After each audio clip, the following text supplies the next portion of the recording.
처음 시작하는 사진가를 위한 사진의 모든 것. 누구나 쉽게 이해하는 사진 강의 노트. 김성민 지음. 팩트 1. 사진에 바짝 다가서기. 사진은 태생적으로 모든 이들을 위한 예술로 태어났다. 이 사실은 사진이 탄생하고 200년이 다 되어가는 디지털 시대인 지금도 그 의미를 다시 되새기게 만든다. 누구나 사진을 할 수 있게 된 오늘날 우리는 왜 사진을 배워야 하는가? 그 이유를 사진의 발명으로부터 그리고 사진의 중요한 이슈들을 통해 짚어본다.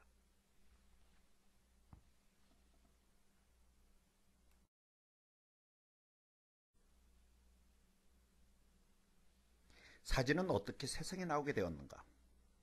사진은 그야말로 진보를 꿈꾸는 사람들이 손으로 만든 과학의 총알이라고 할 수 있다. 이 책이 사진의 역사서는 아니지만 사진의 발명 이야기로 시작하는 데는 몇 가지 이유가 있다. 그것은 사진이 발명된 계기가 사진이라는 극히 대중적인 매체를 이해하는 데 매우 중요한 역할을 하고, 필자가 이 책을 통해 독자들에게 지속적으로 이야기할 모든 사람들을 위한 사진이라는 개념을 이해하는 데 도움이 되기 때문이다. 재미있는 것은 사진이 발명되고 200년 가까운 세월이 지나 최첨단의 시대에 도입했음에도 불구하고 사진의 성격은 여전히 변함없이 유지되고 있다는 점이다. 여기에서는 사진의 발명 초기에 있었던 엄청나게 많은 프로세스와 사건들을 소개하는 노고는 피할 것이다. 그런 이야기라면 사진의 역사와 관련된 기존의 책들이 이미 많이 소개되어 있기 때문이다. 이 책에서는 사진이 발명된 배경과 사진의 근간을 이루는 전통들과 매체의 특성들을 중심으로 설명할 것이다. 사진의 발명이 공식적으로 인정된 것은 1839년 1월 7일 파리에서 과학 아카데미 종신회원인 프랑스와 아라고가 공표하면서부터다. 물론 사진의 역사는 1839년보다 훨씬 이전으로 거슬러 올라가야 한다. 1815년에 이미 니엡스는 그 형 클로드와 함께 사진술을 이용한 최초의 결과물을 만들어냈다. 하지만 그의 결과물은 불안정한 것이었고 그 형은 연구를 단념했다. 그렇지만 니엡스는 연구를 계속해서 1816년 5월 28일에 마침내 사진 탄생의 기적을 이루었다. 여기까지 따라온 대부분의 독자들이 의문이 생길 것이다.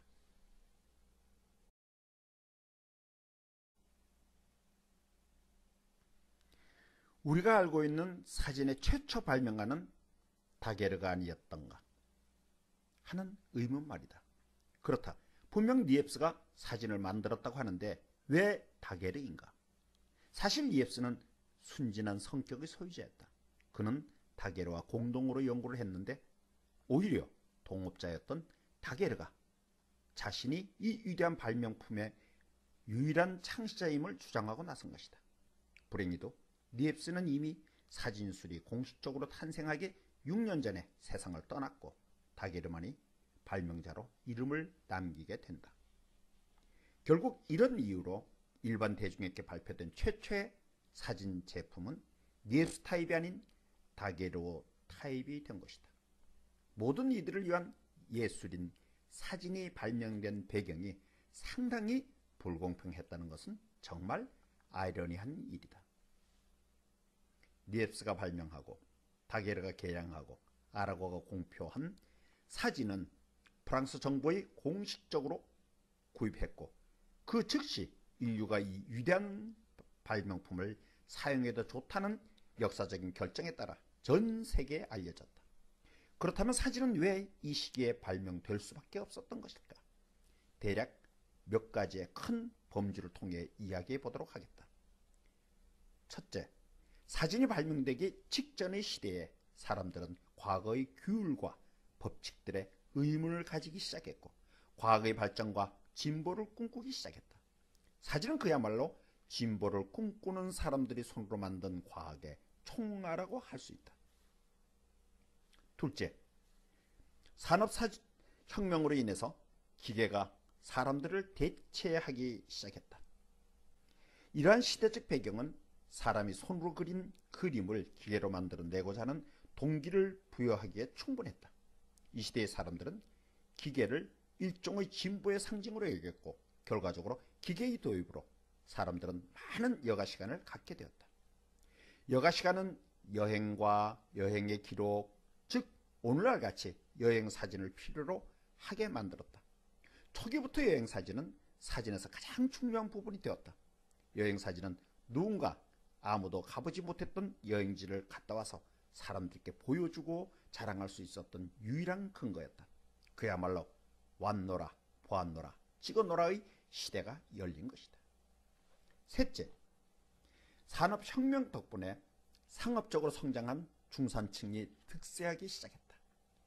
급부상한 중산층은 자신들이 부여올리는 고급 취향을 보여주기 위한 예술 작품들을 수집했고 저소득층과 중산층 또한 좀 더 저렴한 비용으로 미적 취향을 드러낼 수 있는 예술품에 대한 관심이 높아졌다. 이전 시대의 귀족들은 대부분 자신들이 부와 권력을 드러낼 수 있는 인물화를 소장하는데 중산층 또는 이러한 힘을 보여줄 수 있는 좀 더 값싼 예술품이 필요했다. 이러한 경향과 함께 예술가들은 카메라 옵스큐라와 같은 기구와 원근법을 미술에 사용하기 시작했고 이를 미덕으로 생각했다. 결과적으로 특정 화가들만이 만들어낼 수 있었던 인물화를 기계적으로 대체할 수 있는 카메라에 의한 기계 복제 시대의 도래를 모든 사람들이 기다리고 있었다고 볼 수가 있다. 그러나 아이러니하게도 19세기 중후반까지 사진을 소유하고 감상할 수 있는 것은 여전히 일부 계층뿐이었다. 사진이 진정으로 모든 사람들을 위한 예술로 자리매김하기까지는 반세기 이상의 시간이 소요된다. 1888년에 등장한 코닥 카메라와 여기에 얽힌 이야기는 다음 칼럼에서 좀 더 구체적으로 다루도록 하겠다. 넷째, 미술에서의 리얼리즘은 좀 더 완벽함을 추구하고자 했다. 과학과 함께 발전한 실증주의 철학은 예술에서도 리얼리즘적 경향을 시고하도록 만들었다. 사람들은 자연의 연필인 빛만이 이 세상에서 진실을 가져다 줄 수 있고 완벽함을 달성할 수 있는 수단이라고 믿기 시작했다. 다섯째, 목판화의 도입으로 대량으로 인쇄할 수 있게 되었고 그 가격 또한 저렴해졌다. 같은 맥락에서 사진의 저렴한 비용 덕분에 복제 예술의 가능성이 보이기 시작했던 것이다.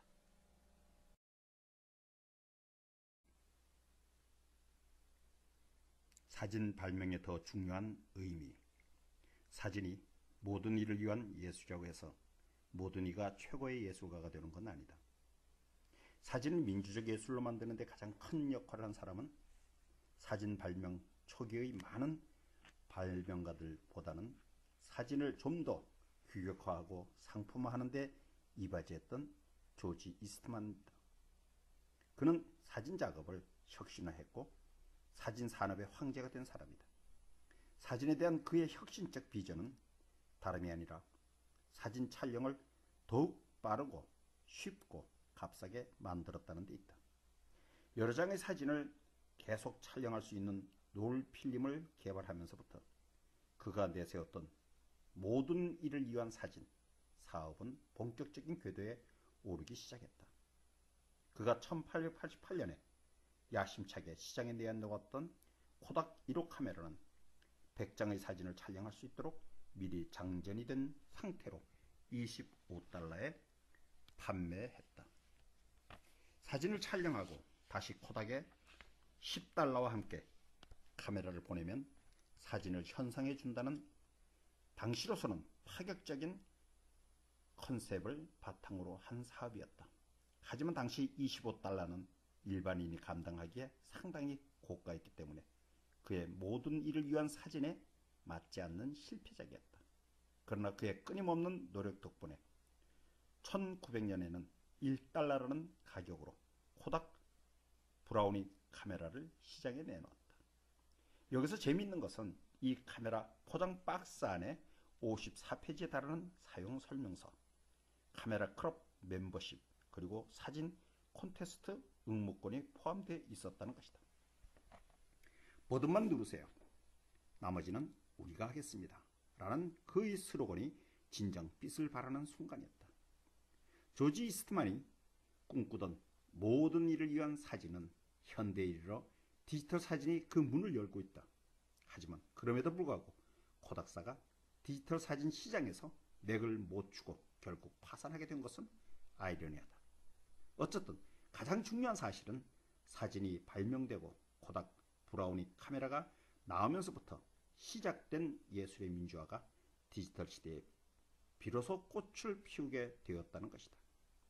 어떤 이들은 누구나 사진을 할 수 있다는 사실이 그다지 마음에 들지 않을 수 있다. 그리고 그 누구나가 찍는 사진을 좋은 사진으로 인정하고 싶지 않을 수도 있다. 하지만 사진이 태생적으로 모든 일을 위한 예술로 태어났고 그러한 길을 걸어가고 있다는 사실을 부정하는 것은 자칫 사진 자체를 부정하는 오류에 빠지게 됨을 기억해야 한다.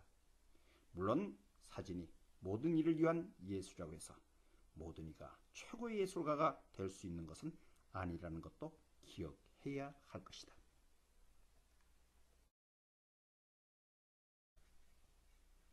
사진의 네 가지 전통.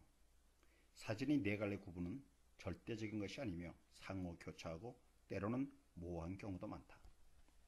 어떤 학문적 대상이나 예술을 장르별로 구분하는 것은 그 자체로서 큰 의미를 부여할 수는 없지만 대상을 좀 더 쉽게 이해하고 전체적인 윤곽을 그려낼 때는 큰 도움이 된다. 이러한 구분은 절대적인 것이 아니며 단지 상호 교차, 즉 겹치는 부분이 많고 때로는 모호한 경우도 많음을 전제로 한다는 것을 이해하는 것이 중요하다. 이는 어찌 보면 역사적인 변천이라고 볼 수 있지만 여전히 현대 사진에서도 그대로 남아있기 때문에 그렇게 단정 지을 수만도 없다. 같은 맥락에서 어떤 특정 장르가 다른 장르에 우월하거나 앞선다고 이야기할 수 없음도 늘 명심해야 한다. 여기서 말하는 구분은 사진사 학자인 뉴먼트 뉴홀의 저서와 그가 강의에서 거론했던 사진의 장르들을 중심으로 필자가 재해석한 것이다. 사진의 전통은 크게 지정학적 사진 전통, 그리고 예술 사진 전통, 그리고 다큐멘터리 사진 전통, 통속 사진 전통으로 나눌 수 있다. 이것은 독자들이 사진이라는 매체를 좀 더 이해하기 쉽도록 하기 위해서 만들어진 구분일 뿐이며 절대적인 구분은 될 수 없음을 다시 한번 밝힌다.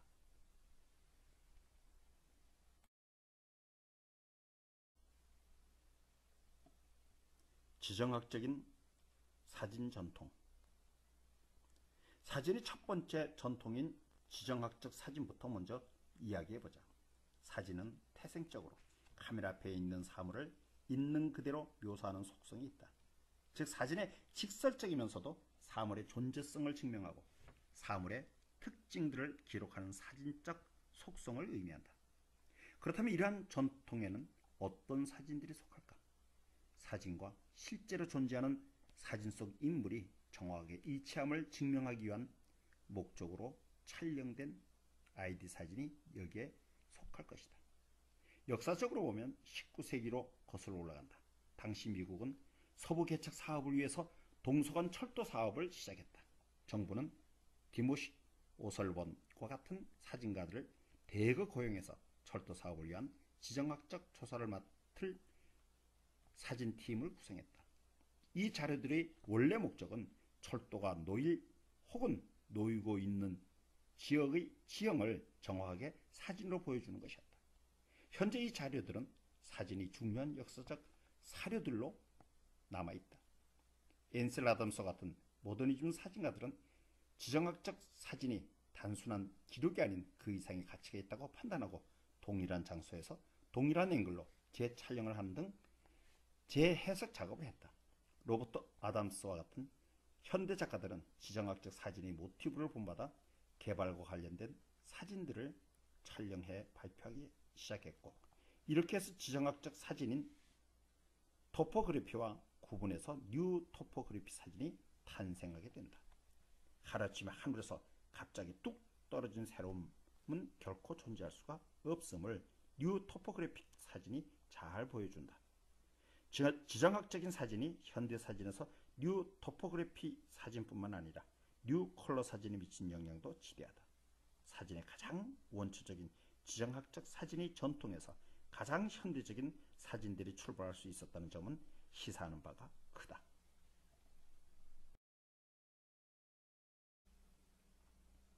예술사진 전통. 1861년에 야베지 휴즈는 예술사진에 대한 글에서 사진의 세 가지 부류를 기계적 사진, 예술적 사진, 고급 예술로서의 사진으로 나누어 설명했다. 이 책에서 이야기하는 사진의 두 번째 전통인 예술사진 전통은 야베지가 이야기하는 두 번째 사진보다는 오히려 세 번째 사진에 더 가까운 개념이다. 그야말로 예술을 위한 예술을 추구하는 종류의 사진을 단순한 기록의 목적이 아닌 표현의 도구로 사용하는 장르를 의미한다. 역사상 어떤 종류의 사진들이 예술사진 전통의 선봉에 설 수 있을까? 많은 이론가들은 한결같이 오스카 레일란더 그리고 헨리 피치 로빈스로 꼽는다. 스웨덴 출신인 레일란더는 모든 장면들을 일일이 연출에 촬영하고 조합 인화를 통해 하나의 사진으로 재구성하는 방법을 개발했다. 그가 만든 인생의 두 갈래 길은 30장의 네거티브를 몽타주 기법을 이용해서 조합한 완벽한 작품이었다. 현대 작가인 제리 율스만도 레일란더와 같이 두세 개의 확대기와 마스킹 기법을 활용한 합성 사진을 구사했는데 이들은 모두 디지털 시대의 합성 사진을 능가할 만큼 완벽했다. 헨리 피치 로빈슨 또한 임종이라는 작업에서 5장의 네거티브로 몽타주를 발표했다. 청순하고 아름답게 생긴 여성이 자신의 부모 앞에서 임종을 맞이하는 이 작품은 죽음이라는 주제를 매우 극적으로 다루었다는 점에서 큰 반향을 일으켰는데 실제로는 배우들을 동원해 연출한 사진이었다. 사진과 관련해서 헨리 피치 로빈슨이 이야기했던 내용을 통해 우리는 예술 사진 전통의 가장 중요한 주제를 찾을 수 있을 것이다. 사진가에게서는 요령이나 속임수 또는 마술 같은 모든 수단들이 허용된다. 사진가에게는 일상적이고 원초적이며 보기 흉한 것들을 피해야 할 의무가 있고 그런 것들 대신에 촬영 대상을 강조하고 어색한 형태를 제거하고 회화적이지 않는 것들은 수정해야만 한다. 그 이야기에 우리는 예술로서의 사진은 모든 수단과 방법을 동원해 감상자들에게 감동을 주는 것을 목적으로 삼는다는 것을 잘 알 수가 있다.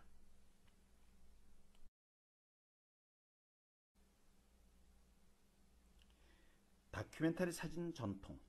세 번째 전통인 다큐멘터리 사진 전통은 단순 기록 사진인 지정학적인 사진과는 분명히 구분된다.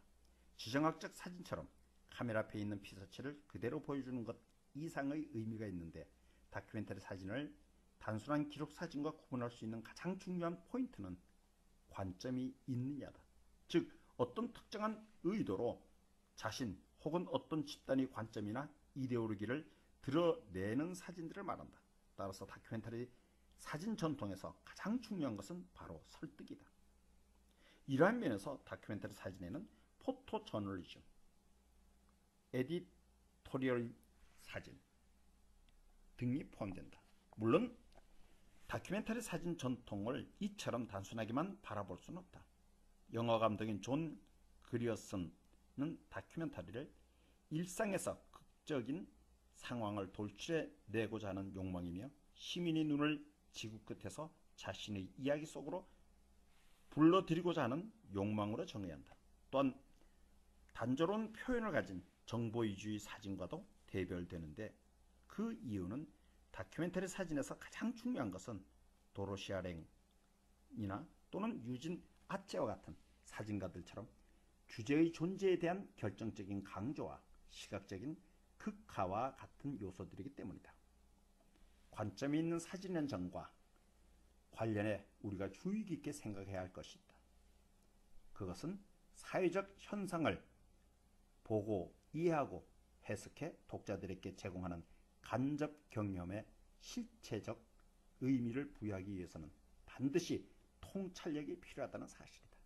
이는 1961년 로버트 프랭크가 내 사진의 대부분은 사람들을 촬영한 것이다. 거리에 있는 이 남자의 눈을 통해 본 것과 같이 이들은 단순하게 보인다. 이런 종류의 사진은 리얼리즘의 바탕을 둔 것이지만 리얼리즘만으로는 부족하며 사진에는 반드시 주제에 대한 작가의 통찰력이 제시되어야 한다. 이 둘이 결합될 때에 진정으로 좋은 사진이 될 수가 있다고 지적했다. 이처럼 다큐멘터리 사진에서의 핵심은 바로 통찰력과 해석 그리고 이를 통한 관점의 제시라고 할 수 있다.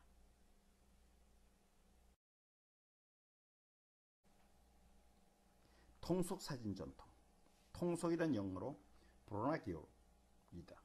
이것은 토착의 또는 방언의 일상구어의 풍토적인 등으로 풀이된다.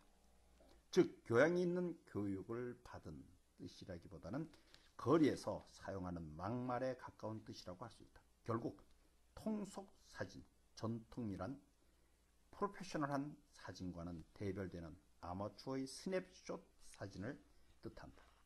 1889년에 코닥 카메라가 대중에 보급되면서 사진은 모든 사람들이 누릴 수 있는 활동이자 사회적 현상이 될 수 있었다. 그렇다면 이러한 전통이 왜 사진에서 중요할까? 통속 사진 전통은 반사적인 반응으로 누구나 사진을 촬영할 수 있고 때로는 우연이라는 요소들로 예술가들도 만들어 내지 못하는 사진 작품이 창조될 수도 있다는 사진의 가장 중요한 성질인 우연성을 잘 설명한다.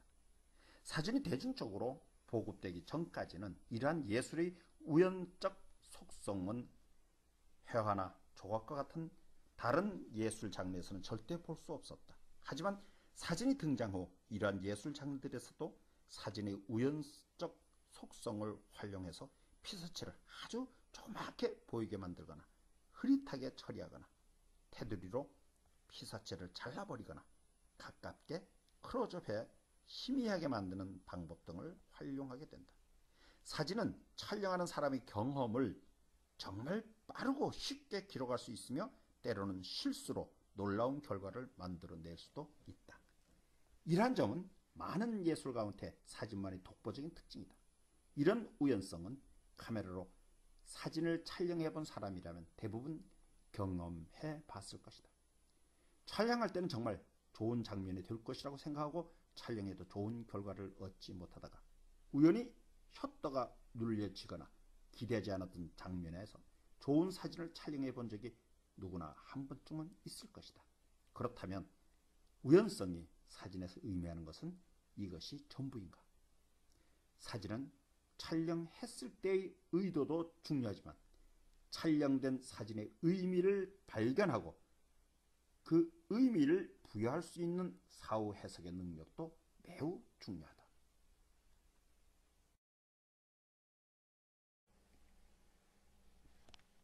누구나 사진을 찍지만 사진 교육이 필요한 이유.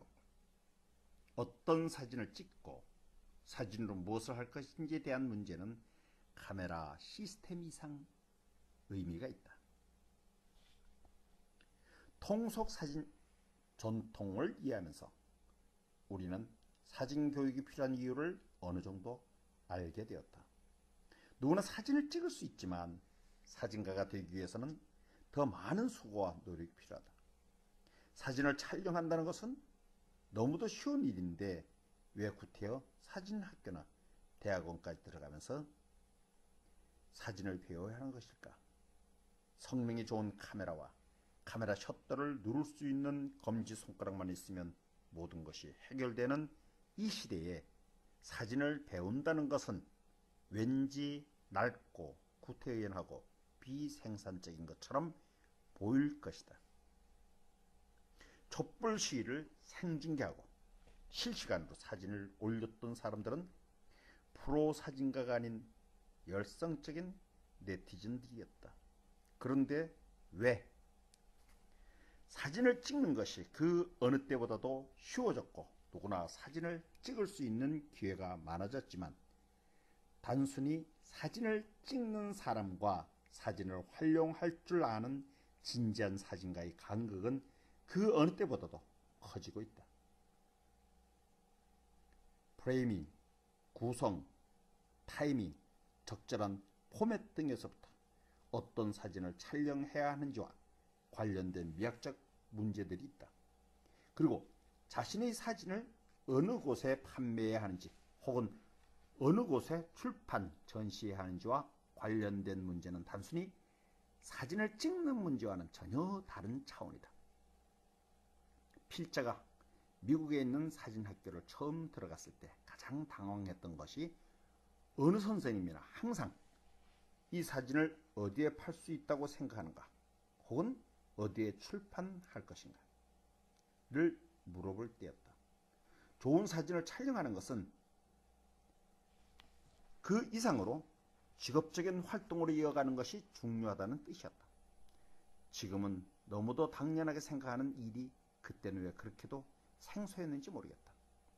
사진가로서 사진을 촬영한다는 것은 일종의 여행을 하는 것이며 이는 단순히 바라보는 것이 아니라 주시하는 것을 의미한다. 바라봄과 주시의 차이는 단순히 듣는 것과 경청하는 것의 차이만큼 크다. 포토저널리스트와 다큐멘터리 사진가들은 타인의 삶으로 침착해 들어가 이들에게 필요한 사회적 문제들을 드러내고 변화를 촉구한다. 어떤 사진가들은 자아 성찰적인 경험을 통해 발견하고 탐구하는 것들을 사진을 통해 드러내고자 할 것이고 또 어떤 사진가들은 광채가 나는 멋진 패션과 광고 사진들을 통해 대중문화의 중추가 되고자 한다. 이제 사진가들은 인터넷을 통해 타인 또는 자신의 지인들과 사진으로 소통할 수 있는 방법을 익히고 있다. 또한 사진들을 통해 자신을 둘러싼 세계를 어떻게 창의적으로 탐구할 것인지 그리고 세계와 자신과의 관계를 어떻게 설정할 것인지를 배우며 새로운 소통의 세계로 들어가고 있다. 어쩌면 아마추어의 사진이 조선일보나 한겨레와 같은 일간지 일면을 차지하고 네이버와 같은 포털 사이트의 뉴스 페이지를 장식할 수 있을지 모른다. 하지만 심층적인 취재나 대형 광고를 위한 사진들까지도 이들이 모두 해결할 수는 없다. 현대를 살아가는 우리에게 이미지가 얼마나 중요한지 이해하고 있고 시각적인 창작력과 해동력을 갖춘 무장된 사진가들이 그 어느 때보다 절실히 필요하다. 사진을 배우는 곳이 정규 학교든 동호회든 책을 통한 독학이든 간에 사진가는 사물에 의미를 부여하는 사람이다. 우리 사진가들은 늘 보는 일상생활의 모습에도 무엇인가 새로운 것들을 발견하고 의미를 창조할 수 있어야 한다. 사진가는 평범함 속에서 비범함을 드러낼 줄 알아야 하고 언제나 머릿속에 물음표 하나를 간직하고 살아가야 하는 사람들이다. 왜 그런 것일까? 하고 늘 자문하고 그것에 대한 답을 사진에서 찾아야 하는 사람들이 바로 사진가들이다.